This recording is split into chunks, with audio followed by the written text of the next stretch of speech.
Good afternoon. Good afternoon. Hi. Now that's not gonna work. I'll tell you why. Because I know you all are excited to hear from these what I call magic makers. I mean, you know, we see it, but what happens behind the scene, that sizzle, that razzle dazzle. And so I'm incredibly impressed to moderate this discussion, but we're gonna need some energy out of you. So let's try this again. Good afternoon. Good afternoon. Thank you. It is my absolute joy to be here. Thank you to Patricia and Susie. Let's give it up for 10 years. That is so incredibly needed, and I just love the vision behind it, and they've been an amazing partner to the NPA and our Industry Relations Coalition for several years now, so happy to be here with you all today. And it is my joy to introduce my panel. Well, first I'm gonna let you introduce yourself, and also, how did you get here? Before I just jump into these questions, I think people need to know, how did you get here? Because there's always very interesting stories of how one ends up into this really interesting, fascinating, sometimes hair-pulling, I have no hair because of that, industry full of ups and downs and twists and turns. So, Michelle. Hi everybody, I'm really excited to be with everyone here today. My name is Michelle J. Lee.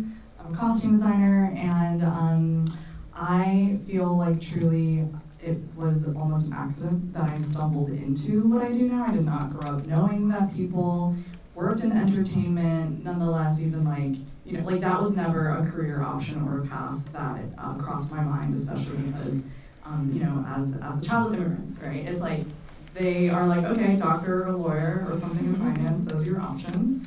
And so I got started because I kind of was always interested in art, and my high school theater teacher was the one who encouraged me to apply to school for theater.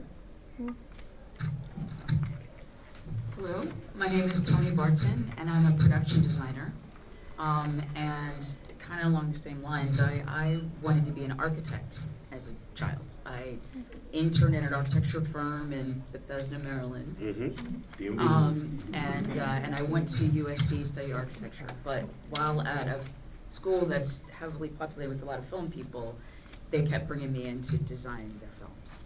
And so I wound up coming here to New York, went to grad school at NYU, studied set design and art direction, and then kind of been doing it ever since.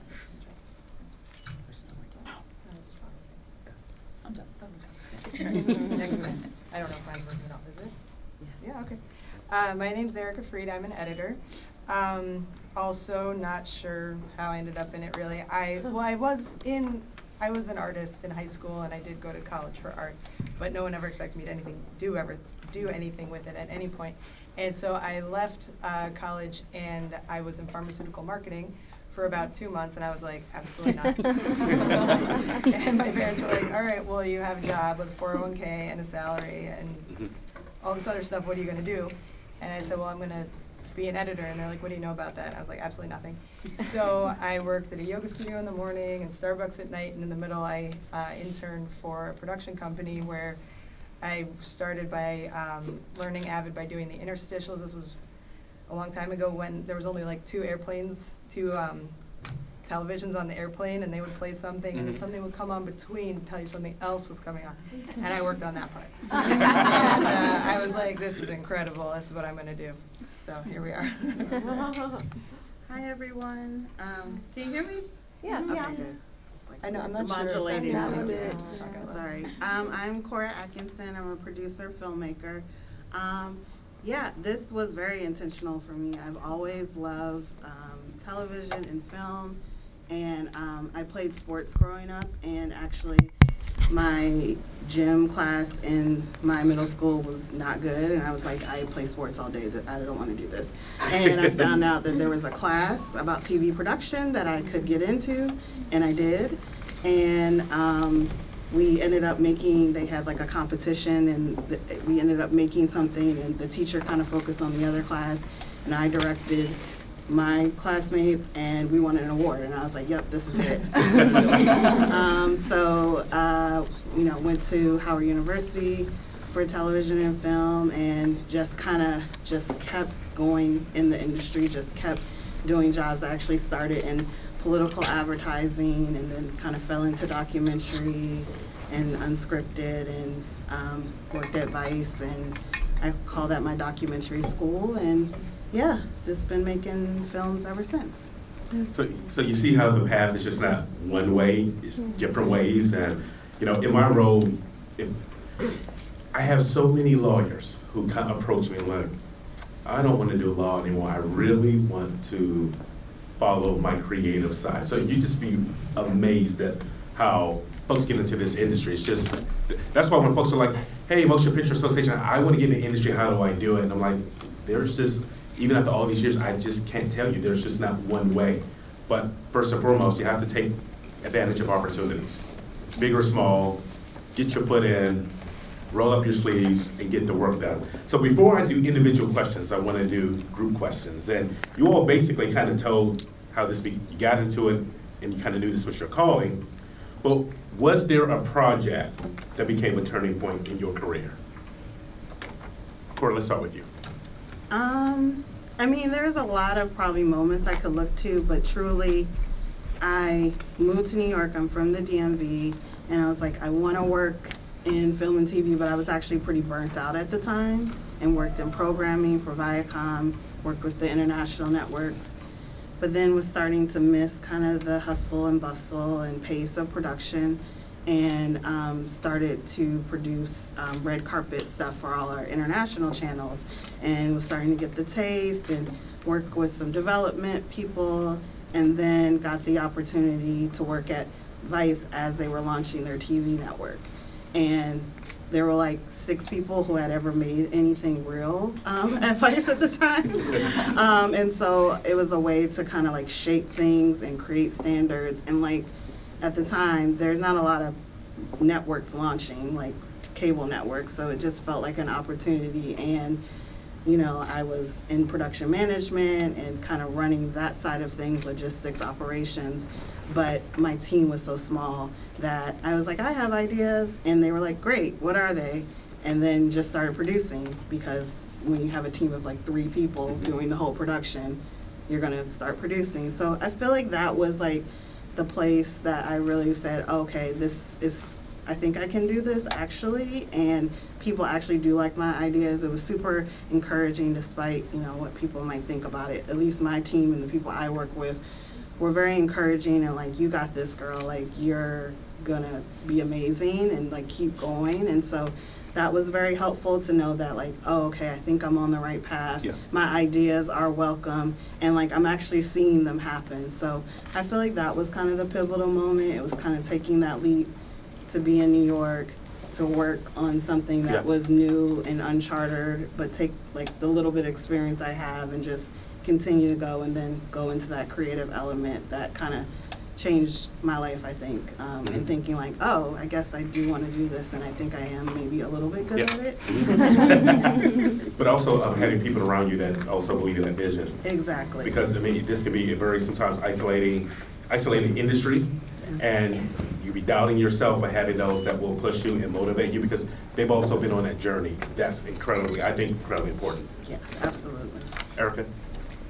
Yeah, I would say, there's a couple of turning points in my career. I think when I was first starting out, I had no idea what I was doing, and I was hired onto it was like a bunch of shorts that were put together to make a feature.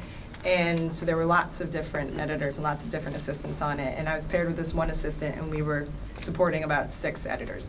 And so he was like, how do you want to do dailies? If you have a workflow you prefer. And I was like, we can use yours. I had never done dailies. I had no idea. So I was like, yeah. So then we sat down, and he like walked me through everything, and I took copious notes, and it was the foundation ultimately for being an assistant for the next 8 years, is what he taught me on that day. And then he had to leave. He had like a medical crisis. So then it's just me. And so I'm supporting everybody, and then I end up meeting an editor on that show that I then assisted under for the next 8 years. So that was like really important. And then after a while, he was like, get out of the nest. And I ended up on another show. Seems like the through line here is work with people who are about to have medical crises. I'm assisting another guy who I adore, who's still a very close friend of mine, and I was assisting him because the other guy had shut me out of the nest. And his mom, unfortunately, became very ill on the show, and he just felt like incapable of being creative. And he's like, I'm gonna quit. They should hire someone else. I can't do this job. I said, the only thing that would be worse for you than, you know, going through this with your family is also being unemployed. I was just lay on that couch and we'll do this together. Yeah. And so he and I mean, I cut everything and then he would look at it and give me notes and then I'd recut it and everything. And at the end of that, and then, you know, as an assistant coming up, you're always doing someone else's work unpaid. That's just the job. That's how you learn. But at the end of that job, he went to the producers and said, credit Erica, she did the work, which no one has ever done in my career. And so that was an enormous turning point, because then I got my first like real editor credit. And it was because he had done that, and it was because he appreciated it. It's like, that was just another huge turning point. And that doesn't happen always in this industry. That happens never. Right, right. And so, I mean, it hadn't again, happened for years. the way that the universe lined up, but Yeah. the empathy that you had to be like, no, we're going to do this together, because again, this is a very, you know, sporadic at times work. Yeah. And someone else could have been like, I'm just going to take it and run with it, but kudos to you for doing that. It speaks a lot of your character. No, it was good for both of us. Yes. For me, I worked for many years as an assistant art director, learning how to draft, grateful because it was great training. And then about 2009, I switched to art direction. And I art directed a lot of projects. And as an art director, because you're a boss, you learn what you like and what you don't like, including what I like from production designers, what I don't like, if that makes sense. You know, in terms of who you like to work with. And so then there was this one production designer who I did a pilot with, and then he got the Marvel Netflix job. So we did 5 jobs in a row. We did Daredevil, Jessica Jones, Luke Cage, Iron Fist, and Defenders. And he's, to this day, one of my closest friends. Yeah. He's also the guy that pushed me out of the nest, similar to your situation. When we were on Luke Cage, and the thing about those shows, if you didn't know, we overlapped, meaning that on a given show, you have those shows were 13 episodes, and we had about 7 months to produce those 13 episodes, including design, shoot. You know, we didn't deal with post, obviously, but you know, that was onto you. But the key was the schedule was so tight that they overlapped. So we always had about a month of overlap. And when he was getting ready to start Iron Fist, those were some of the biggest sets because he was $1 million guy. And so he said, I can't finish out Luke Cage. It was a personal story to me. I was very much interested, got along with everybody, including the showrunner. And he basically told Marvel, I want her to design the last 2 episodes. Wow. And that was, I mean, who does that? Yeah. And then he said, and here's my agent's number, she's gonna call you. Wow. And so, I mean, that was amazing. The key was, at that time, I taught for about 18 years at NYU. And I was not ready to stop teaching. And it wasn't until I stopped teaching that I became a production designer. So I didn't, you know, have become her client at the time. But it showed me what doors people can open. Yeah. And I was grateful, forever grateful for Lauren for that. I kind of feel a little bit like a fledgling amongst these incredible panelists next to me because I graduated from Carnegie Mellon's costume design program in 2019. So I had like maybe 10 months worth of time before COVID hit. And so like I feel like the trajectory that I had leading up into where I am now is a little bit untraditional. Because I started out as a PA and I was playing on different television shows in New York City as a PA in the costume department, but I also knew that I wanted to design. I didn't want to wait. I was a little impatient. And so I was like, I'm not waiting, you know, like I started designing student films from MFA programs here in New York. I designed NYU student films, I designed SVA master theses, all these things to kind of get a foothold and just creating a portfolio, even though, you know, looking back, I'm like, wow, that's such a early work of mine. But I feel like, you know, having that kind of trajectory really gave me an understanding of like, to what you were saying, Toni, it's like, you learn from all these different costume departments of like what you like, what you don't like. And because I didn't go to school for film, my very, very first film experience was a professional short that I did back in 2019. And so like I hit the boots, like my boots hit the ground running. I didn't really have a full idea of how film production worked. But I took the knowledge that I had from my theater training and, you know, fit it into the puzzle pieces of how it could work for film. And eventually, like, I think if there was one project that I still think back to as far as like how has it shaped my identity, how has it shaped the way that I want to continue to do work and like the doors that it's opened, it has to be the television show Aquafina's North of Queens. I designed the 3rd season of that TV show. I had never done a TV series prior to that engagement, and it really was because the producers on that TV show took a chance on me, you know, like I have very limited experience as far as like studio projects go. I've never designed majors, I've never worked on majors, I have only ever PA'd and then began costume designing. And so there's been a lot of in between that, you know that I'm still catching up on, and like there's a lot that I need to learn and, you know, learning on the job as you go.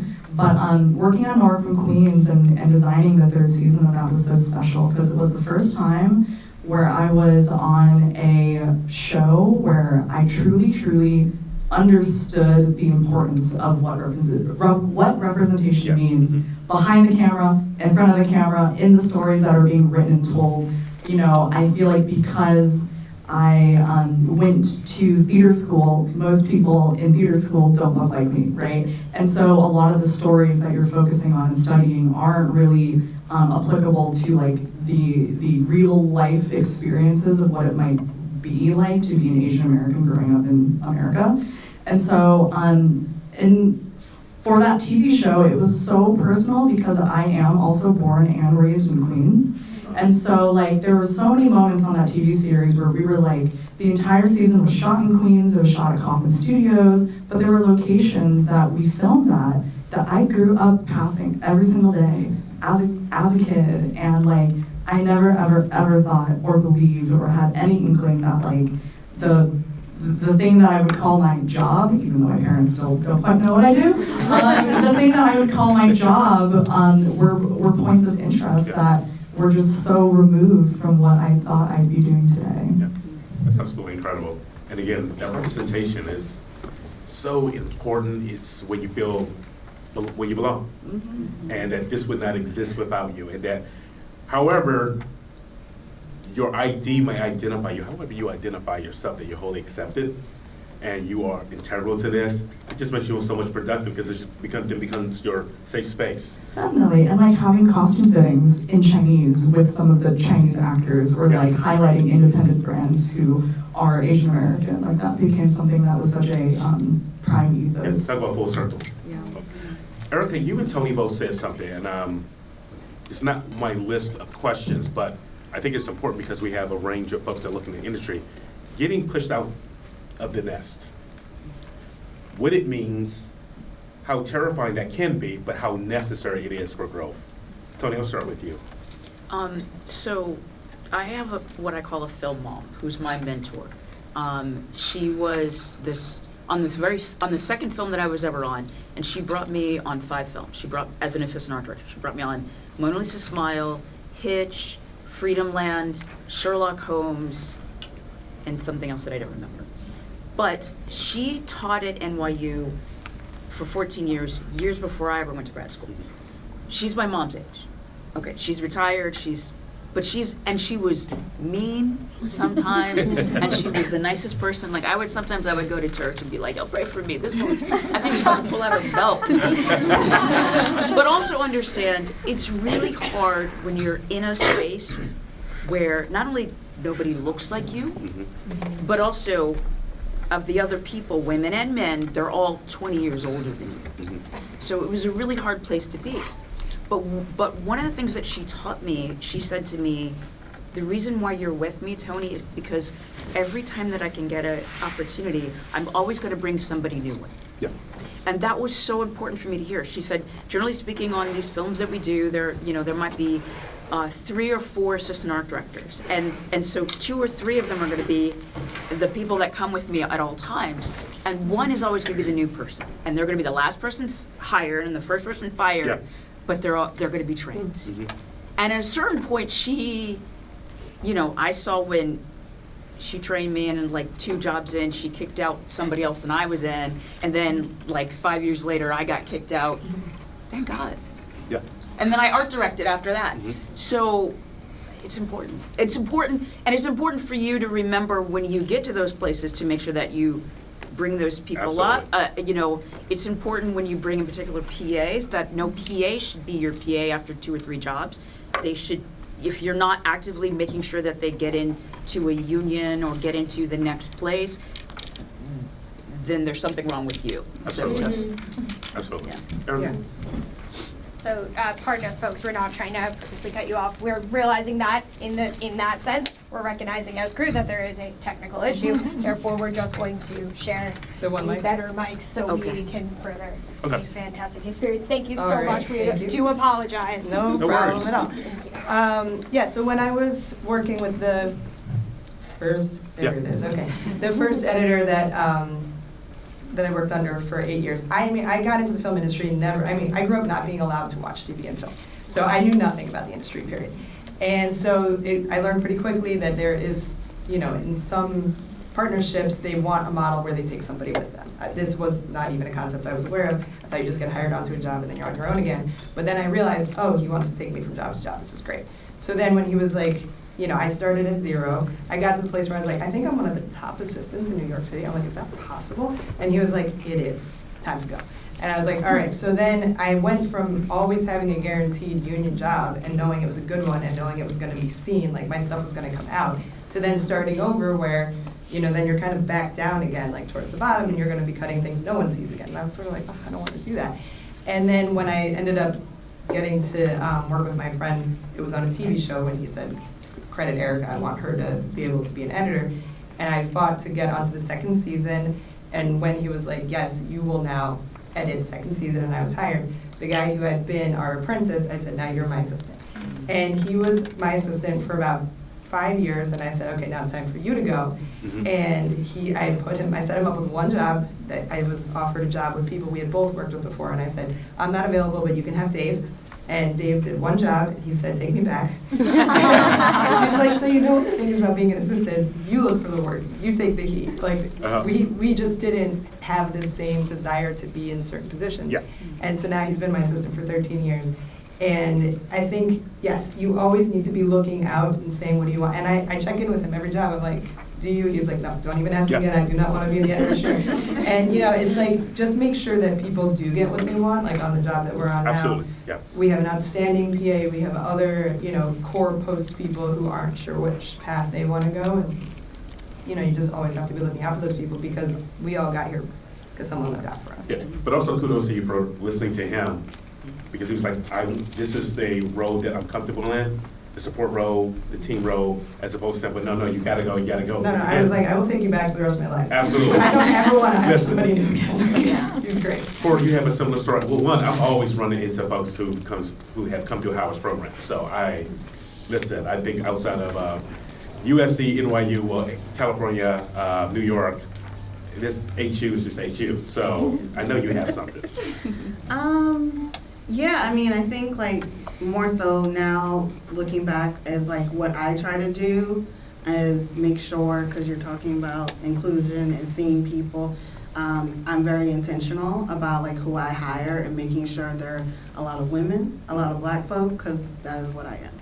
And so this is the type of thing I do when I was in a position to hire and have been. It's very important to do that. And then just honestly collect the best people. Like anyone who knows me knows I work with a lot of the same people, a lot of other producers. Like we hire each other over and over again. It's like, oh, you hired me for this. I'm gonna hire you for this. It's kind of building your network and community in that way. And so that has been really pivotal. I mean, it's kind of interesting on a project I'm on now.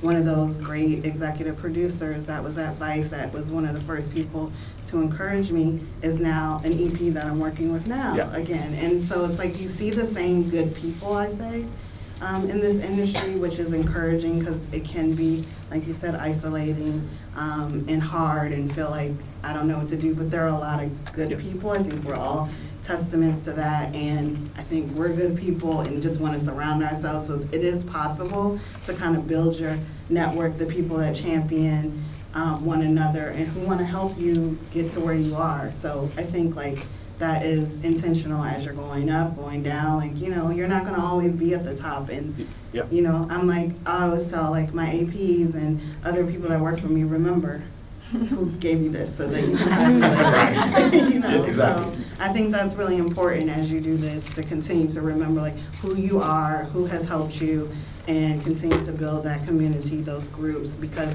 it is going to be what sustains you, especially when it gets really hard and really dark.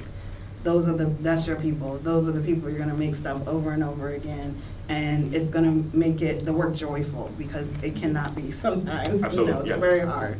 But I feel like to me that's what is great, is being able to work with people, help them get the next thing, you know, hire each other, keep doing that. Like, you know, it all comes full circle often. Yeah.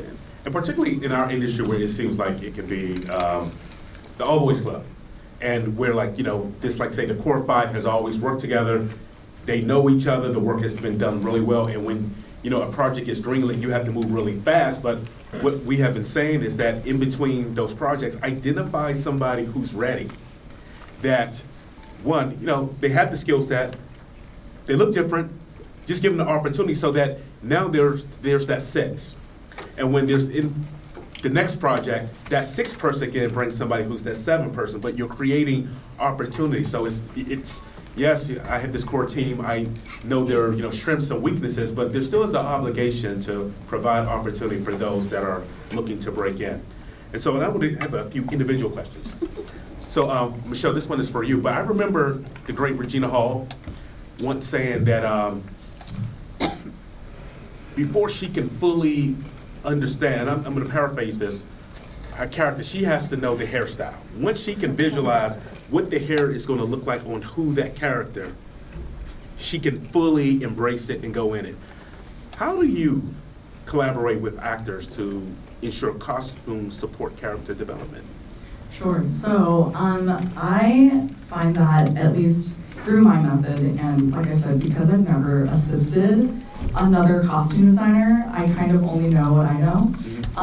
But I tend to collaborate with actors in a very actor-first kind of dimension, because I find that, you know, as a costume designer, through doing a lot of research and character analysis and all of this stuff, when I actually get to the sourcing part of the costume design, if it's a contemporary piece or if we're doing a sort of like bespoke build that is starting from scratch, I always make sure that everything that goes into my fitting room, like everything that's in the fitting room already, has been approved and has passed through my hands and I've already seen. So I've done my main first part of what I feel like is my job as a costume designer. And so the next piece is to invite the actor to the rack. You know, I know that there are some costume designers who would maybe be a little bit more meticulous as far as like, this is exactly my vision, this is who the character is, this is what they're gonna wear, everything like that. But I find that for me and the way that I've worked with my actors, I kind of like the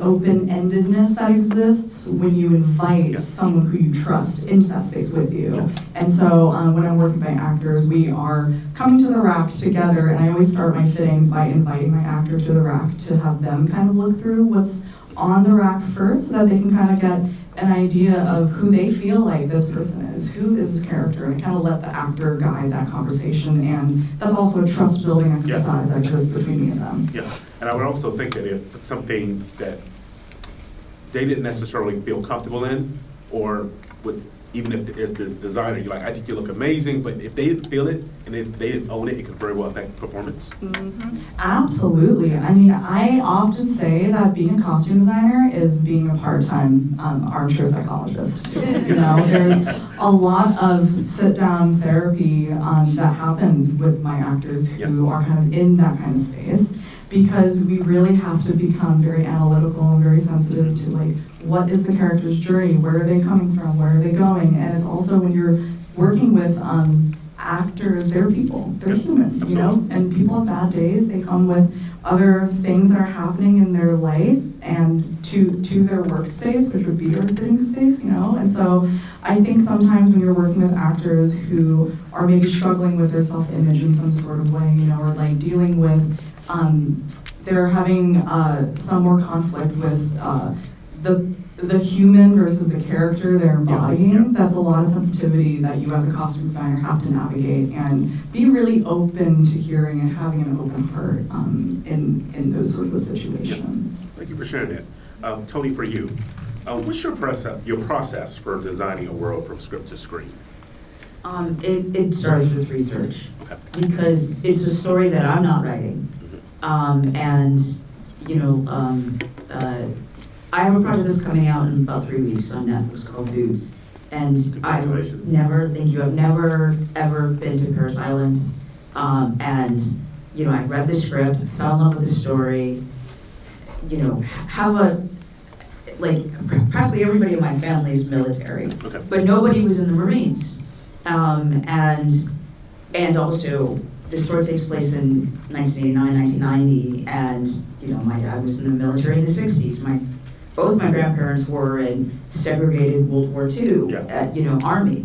But so the first thing I did was I did as much research and watched a lot of films, because also I'm talking about Paris Island in 1990, which is much different than current day. But then, you know, once I got the job, before I went, the show was shot in Louisiana, and I was on the first part before the actors' strikes. But I reached out and I found the architect of Paris Island, who recently retired but had been there since the 80s. Wow. And I asked the production to send me to Paris Island for a couple days so I can go do research and get all of his plans, and he gave me a tour. And, you know, we're texting, he's like, I can't wait for our show to come out, you know, like, but like, you know, I didn't write the story, I'm not familiar with the story, I can read all I want, but it's about research. And these are real places with real people and real architecture, and I have to understand that, so. Great. And this is the story about the a gay Marine that goes through boot camp before don't ask, don't tell. Oh wow. And so on top of not, all the research, we also have 3 Marines that were in boot camp in 1990, one of which was gay and got kicked out. And so having those resources was wonderful, but they still were like, Toni, that was a long time, I don't remember that. You know what I mean? Yeah. So, you know, I just, going to Paris Island and getting that research was wonderful. Thank you. And like you said, you went, spoke to the architect, and he's excited that y'all's movie is coming out. Yes. And we also will be watching. Yes. So Erica, for you, can you share a moment where an edit completely reshaped the scene or even the entire story? Sure.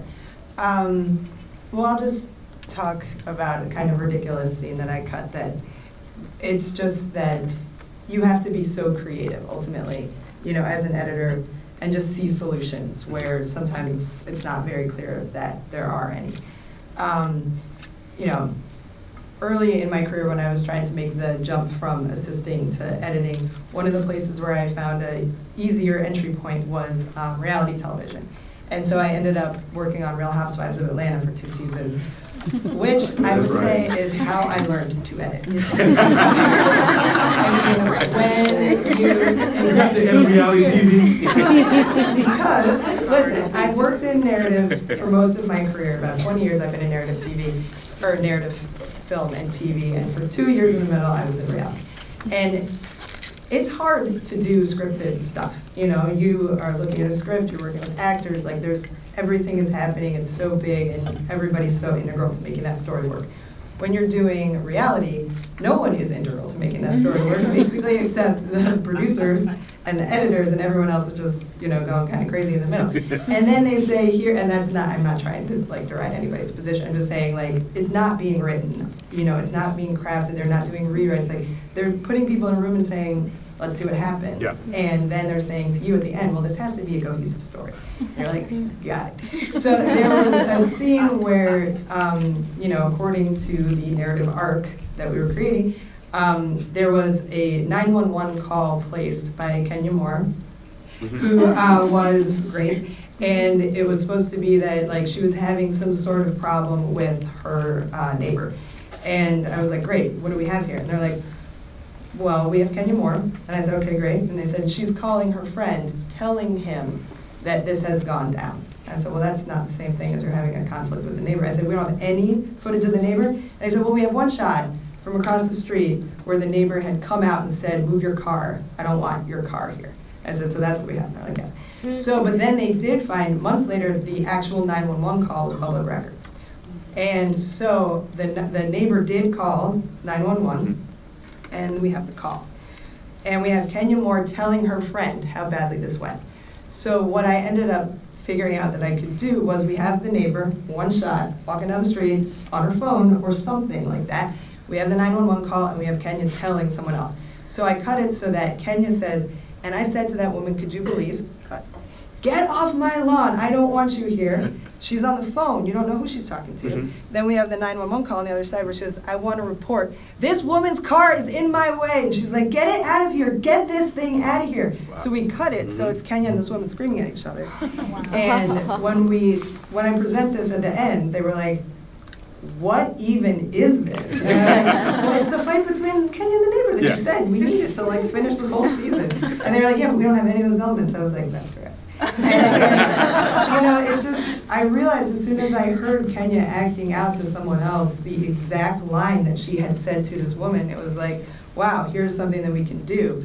But, you know, that was just something that I finally figured out. Yeah. But it made something out of absolutely nothing, which then was a skill that I have used in writing, like narrative stuff, which is, it's a lot easier there, let's just say that. But we could spend a whole session talking about, you know, I'm intrigued. This wasn't on the bio info, so now I'm intrigued. No, it's not usually in there. Yeah. I whip that up. Fascinating. But Cora, I'm gonna come to you. So, yeah, in this summer or so, it was absolutely groundbreaking. So can you share what it meant to bring unseen footage of the Harlem Cultural Festival to the screen? That was a movement. So again, kudos to that. Thank you. That project was 10 years in the making. I didn't work on it for 10 years, but that's how long some of the producers had it with different filmmakers. So we were the final team that kind of brought it together. So I don't know, to me, I live in Harlem, not too far from where this happened, and never knew about this. And it's just amazing to be able to find these stories. Like this footage, like literally, I think we tell this in the film, was in the basement of this director who made this for decades. And, you know, Amir, he's like a music historian, didn't know about this. Like all of the people who worked on this project love music, have made a lot of music documentaries, didn't know about this. So the fact that we were able to bring this to life, I mean, I have stories of having to figure out how to safely move this really historical footage that we only have like 2 copies of to the people that were going to restore it and bring it in so we could digital this on reels. And having to figure out the art people and the insurance and with like our executives, like how do we get this here, because if someone gets in an accident and the car blows up, then that's one thing gone. So like things like that of like literal history, I mean, it just, I think we all just felt it was important. We obviously didn't think it would be as big as it was, but we felt it was something really special. And I remember being with the other producer, Joseph Patel and Amir and some of our other producers, and we're at Radical Media where we made it, and in kind of this cool screening room. And they were like, I think this is like how we want to open the film. And there's just this really precious footage, how we actually opened the film, of like Stevie Wonder playing drums. Never seen that. And I just knew like this is just like special, and like if we don't mess it up, I think a lot of people will enjoy this. And so I think it just was a testament of like honestly all the years working in this industry and like getting the ability to be on something like so special, knowing that you have this rare archive, all of these people coming together at this one time to do this. And like, we made this during the pandemic too. Like, we started it before, then the pandemic happened, like literally after getting Jesse Jackson an interview, like the pandemic hit like a few weeks later, like for real, shut down, trying to figure out production in that time and still being able to stay with the vision, finish the movie, and get it to everyone. And the reception just was like something, it's just like, I think Amir says it's like lightning in a bottle. Like I may never experience anything else like that, but it was just really special to be a part of and like, you know, reclaim that for all these people who were there and this thing happened, and just show a piece of history that was lost. I think in documentary and just really any type of filmmaking, that's like kind of why we do it. Like there's cool stories and we want to share all of that, but like sometimes uncovering history and sharing stories you didn't know about, like in your literal backyard, like Marcus Garvey Park, can walk to it. That just was special, living in Harlem all these years and knowing that there are all these stars before they were stars, and just being able to tell that story was just like incredible. So now I'm gonna go back to another group question. I'm gonna start with you because I think you kind of spoke to it. Can you give an example of how collaboration has taken a project to the next level? Yeah, I mean, I think all of my projects, but definitely Summer of Soul. I remember when we were still in the office before pandemics, like pre-times, after times. And, you know, one of the producers was just like, what do you want to make this for? And I said, I'm making this for Black people.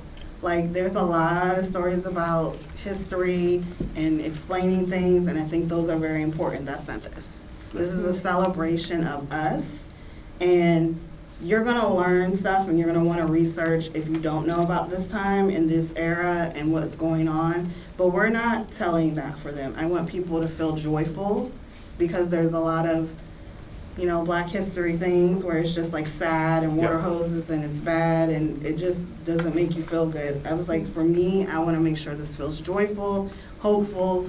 Yes, we're talking about the past, but like these people had lives and it was incredible and it was pivotal. It was a pivotal time. And so for me, being able to speak that and feel comfortable speaking that, like there was a safe space where everyone shared their thoughts about what they wanted from this film, and that's what this film is. And so that's why I think it was really special.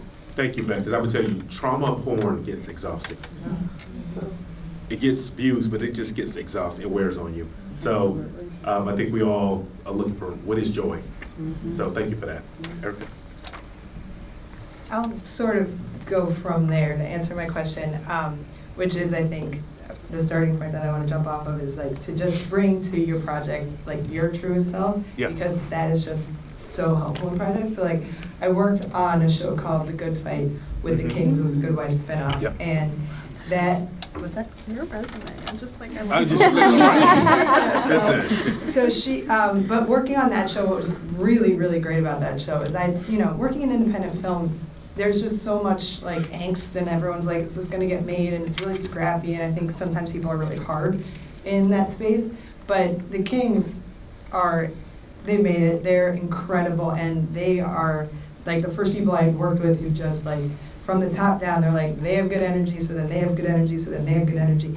And they just built this like kingdom of people who were just happy at work. And they built everybody up from that. And so it was still very early, and it was like the second job that I ever got as an editor. I was like, oh, thank God I can still get on something where I wasn't promoted to editor on it. And I was on that, and they just were so creatively open to absolutely everything that you would want. And they were like, if you have an idea, bring it. And I was like, are you sure? And they're like, yeah. So sometimes, they always say this to editors, but they don't always mean this. They're like, if we miss something, tell us.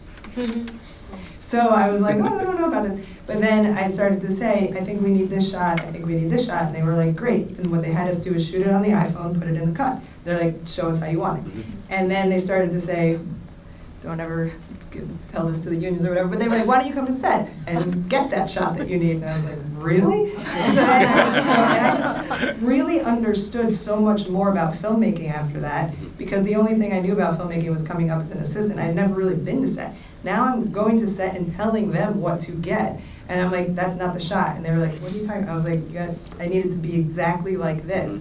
And I told them like exactly how we needed it, and then the cut work. Yeah. You know, and it was just like, I was basically creating these things that I needed, and then we would go back into editorial, and the director would be like, that's fantastic. And I was like, wow, great, okay. So now it made me also understand what shots you need, like how it should look, because I thought, like, I'm not a director, like who am I to say this is what I need? Yeah. But then I realized as an editor, I actually know exactly what I need, and I'm not wrong about that. And now I think I'm just such a stronger editor because I can tell people exactly what we need to tell the story. Because as an editor, your job is only to satisfy someone else's vision. Like, I am not in charge at all, except of making someone else's dreams come true. Yeah. So if I can say this is what we need for that to happen, you know, now that has helped bring all of my work to the next level, you know, through that experience. Yes. Oh, that's incredible.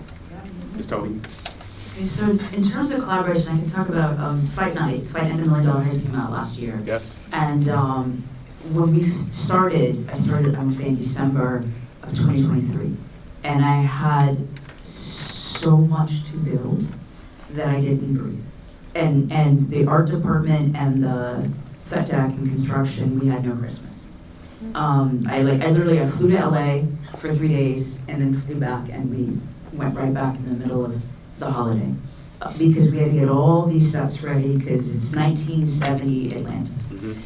So the showrunner wrote this story based off of a podcast, based off of real life story of people in Atlanta. He's from Atlanta. It was a love letter along the same lines of Summer Soul. It was a love letter to Atlanta. And if you ask any black person in Atlanta that was over 60, they knew the story, literally. Yeah. And so it was important to get it right. But in the beginning, I had like 50 sets to get ready. And we just were dying and getting all ready. And it wasn't until the, I don't know how many of you guys know how you shoot in television, but a lot of times you shoot what's called block shooting. So we shot the first 2 episodes, then we shot and then get a new director and shoot the next 2, and then a new director and get the next 2, and then a new director and the last 2. And generally speaking, it's not until I get to the last block that I can actually breathe, because I'm building sets the entire way. And the director that shot the first 2 and the last 2 was Craig Brewer. Did Hustle and Flow and Dolomite's My Name. He's got a new one called Song Sung Blue coming out pretty soon. Well-known director, but we just couldn't breathe in the beginning. So it wasn't until the end when I was prepping. I'm halfway through, but I'm prepping. And one of the episodes, episode 7, takes place on Jekyll Island, which is about 5 hours south of Atlanta on the coast. And because it's 1970, the robbers in real life actually escaped to this Chitlin Circuit club, which integration killed the Chitlin Circuit. Yeah. So this Chitlin Circuit club was on the segregated portion of the beach in Jekyll Island, but it had been closed down, but it didn't survive. And there were no photos of the interior. And we weren't shooting there, we were shooting in Atlanta, and I, again, convinced the line producer that I needed to take my butt down to Jekyll Island. And so then she was like, oh, let's make a vacation of it. So she went, and I demanded that the writer come, because I said, you can either wait till I come back and I can rewrite your script, or you can come with me. Yeah. And so she came. But I mean, I said it in the most collaborative way. Of course you did. But what was awesome, so I got all the research, and I had a wall of research of like every Chitlin Circuit club that exists, because this is a tribute, Yeah. and we're making entertainment. We weren't making a documentary, right? Right. So I got all the research that I could. I came back.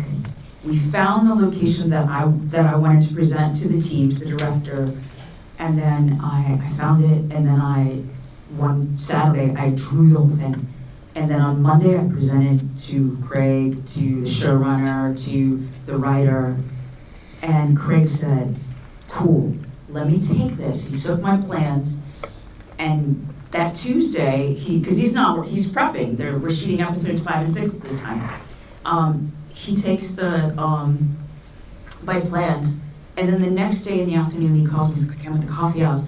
And now he's like, FaceTime me. This is what I need. And so he's drawing on top of my plans. He's like, okay, so all of this works, but now I'm writing this new scene where I need the guys to run out the back hallway and do this and do that. And I was like, man, you're killing me, but okay.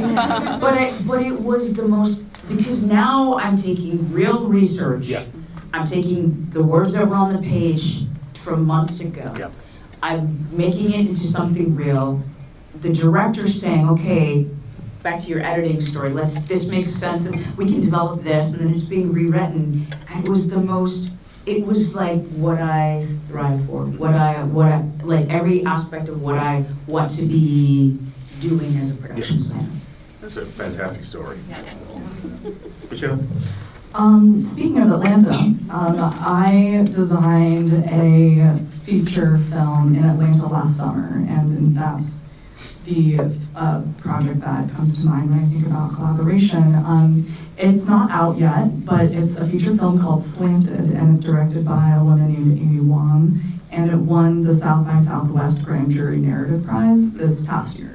And so it just got acquired. It'll come out in the spring of 2026 with Bleecker Street. We'll have a theatrical release, but it was on this project that it was the first time where I really felt like a kind of collaboration with the director in which, like, no matter what kind of shit goes down, we have each other's backs. You know, like, this was the first movie where I had a team of other creatives, department heads, you know, the DP, my director, the production designer were all Asian American, and working on this project together.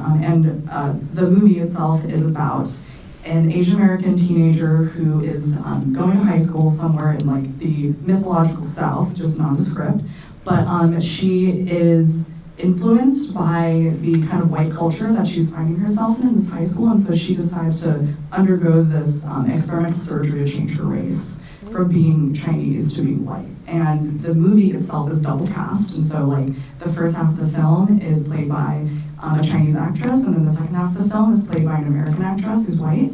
And it's just this insane, surreal, genre cross-bending film that I'm like so excited to share with everyone. But the collaboration process on that one will, I think, like forever stick with me in my experience so far because of the research that I had to do for a movie like this. You know, where do you even begin?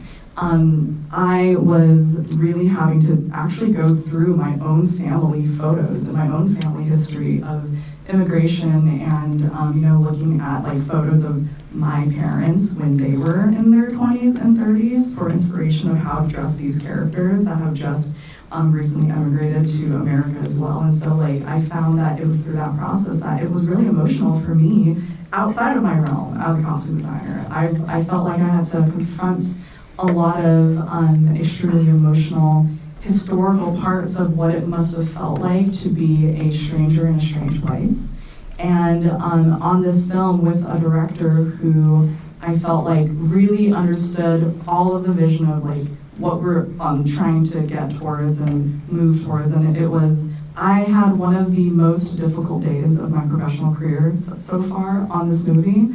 And it had to do with like this one hero dress that is like the pinnacle of the story where like our main actress, she wins prom queen at this high school, and that's like all she ever dreamt of being is prom queen. But this dress wasn't ready on the day that we needed it to film. There was some personnel issues, and the seamstress who I had hired to work on it was not as skilled as I needed her to be. And so she didn't deliver the dress that we needed to film with on the day of production. We held up production for 3 hours because my director was like, I want the dress, you've been working so hard on it, I trust you, I really need it for the scene. I was already pulling things from our truck where like, we don't have it, this is what we can put forth because I know that we're eating up into shooting time where you as a director, you need to make the scenes that you're filming. And so it was like incredibly stressful.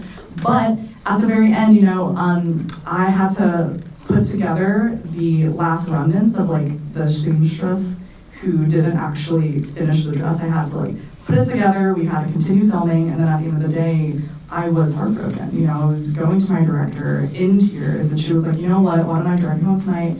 And so it was in the car ride home where I was crying in her car, being like, I'm so sorry that I disappointed you in this moment, like, I'm so sorry. And she looked at me, she was like, Michelle, know that like every single department head on this movie has had their day. Yeah. You know, it's okay. Nothing that happened today is reflective of how I feel about your abilities as a costume designer, your worth and your value as a human on this production. It's okay, it's a movie, we'll get through this together. And so I think like it's really about having a director whose vision you can trust, but also like a human who you know is going to be open enough and hold you in a space no matter what happens. Like curveballs like that, it's that I think is at the heart of what will bring your movie and the production process to the next level and like stick those lessons with you as you go on. That's what you call an effective leader. Yes. You know, they are the CEO of that production, and it can, with that way, it can be to the extreme. So kudos for that person for feeding into, because again, they do your work, they do your value, and again, things happen. Yeah. As we, you know, we're at time as we close out. One of the things I love about film festivals, and you know, when I said earlier, like, you know, when people are asking, how do I break into the industry? I always tell them, go to film festivals. Like, because here, you will meet people of like mind. You can meet your future lifelong collaborator, your entertainment attorney, your accountant, your whatever, and your sense of community, because as you go from different places, you go back home, and you know, no one might not share your vision. Your family might want you to have that very safe 401k job, because this is just being safety. But when you want to branch out and when you want someone to feed into that you are on the right path, it's folks that you could be very well sitting alongside or behind or in front of. And so again, I commend you all for coming, but I'm always telling folks, go to film festivals. So with that, any last words for our audience that you would have who are here to just experience this incredible film festival? Thank you. Keep on going to film festivals, keep supporting independent work. I think that the best collaborators that we can find ourselves with are, you know, on the same level. Work with the people who you have in your circle now, because these are the individuals who will be rising alongside with you, and they are going to stay in your life. So I think trust the people that you have currently around you already, because both of you are going far. First, thank you very much. Thanks for the invitation to be here.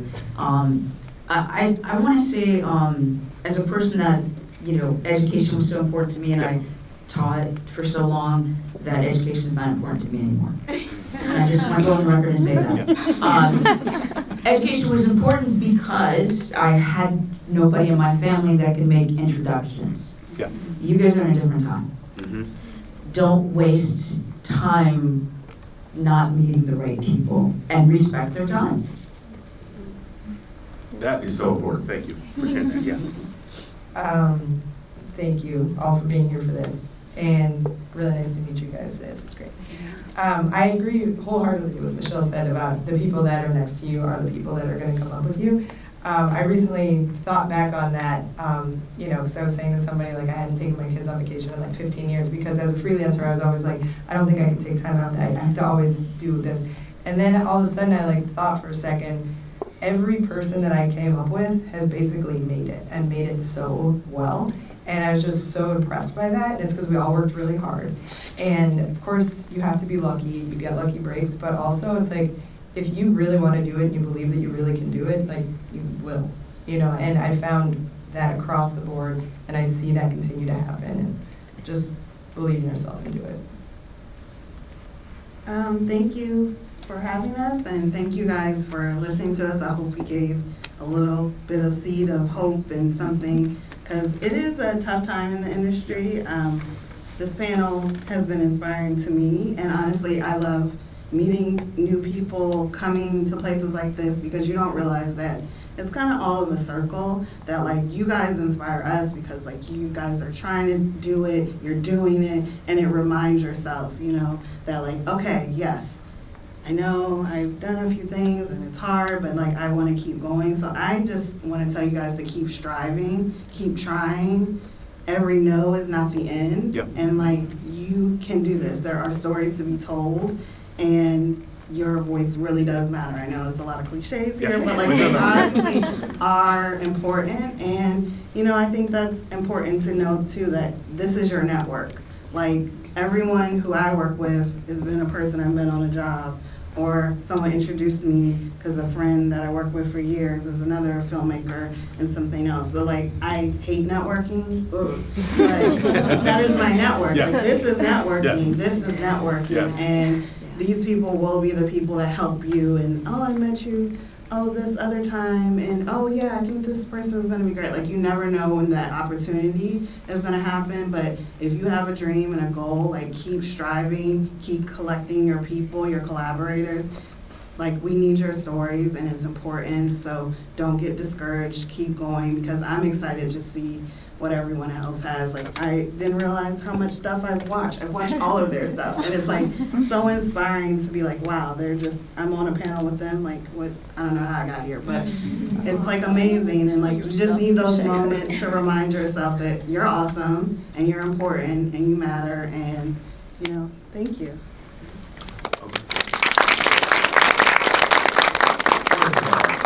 You know exactly why you're here. Right? You've done the work. All of you, as someone who moderates a lot of panels, you don't always get this synergy here. This is absolutely amazing. And I just have this personal philosophy of why not? Why not? And it's always a no till you ask. So you are not losing anything by asking and doing. But again, why not? So thank you all. Thank you again to the evangelists. Amazing team. Patrice, Susie, but two incredible panelists. You'll get details. I'm putting this band back together for something in November, and so more details coming. Thank you all. Have a good one.